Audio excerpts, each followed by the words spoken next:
So Donald Trump's lead in the Republican nomination looks like it's about to dwindle pretty quickly. Hey everybody, Andrew Lewin here with your Ocean News by Speak Up for Blue TV. So Donald Trump, an advocate against climate change, emissions reduction, and more of a natural resource kind of guy, and really all-around bad guy, has really started to dwindle in the polls in the last few weeks, which is great because as somebody who is a conservationist and an environmentalist, you don't want to see guys like this get into office. And this kind of relates to the story that I posted yesterday about an author of an article on HuffPost who wanted to bring to light how these New England senators weren't supporting a bill to protect New England's seamounts and canyons. Now, normally the Senator Ed Markey, who's a New England representative, has been supportive of climate change emission reductions and other type of environmental bills. But this time, for some reason, they remain silent. So it begs the question to me is, how do we choose who our ocean leaders are going to be in politics? And to be honest, it really comes down to when you first vote for them.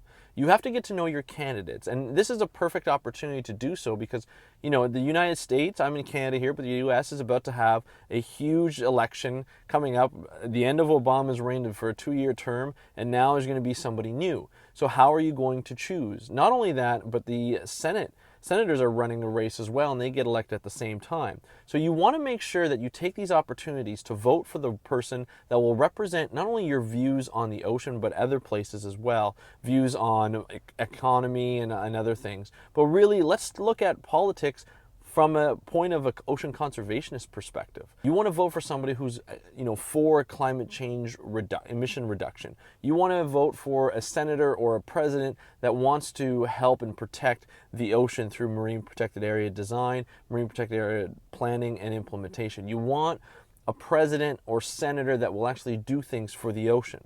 So this election, this is your tip, this election, you can vote for the person who is for these types of ideas, these types of things that will help the ocean in the long run. Not some person who's going out just because they're backed by natural resource companies and they're going to just vote for whatever they want, or they're just going to vote for whatever those companies want. You want to vote for somebody who's actually going to do some work that represents your ideals, not some companies that support them. Bernie Sanders, of course, is a very good example of somebody who knows what's happening, listens to scientists, and is not backed by any sort of major corporation. So when he gets elected, he doesn't have to answer to anybody. That's what happens with these people. They get in because of the funding that they receive. They can get out into more people. They can travel more. They can talk to more people. But in the end, when they get elected, they have to answer for the people who funded them.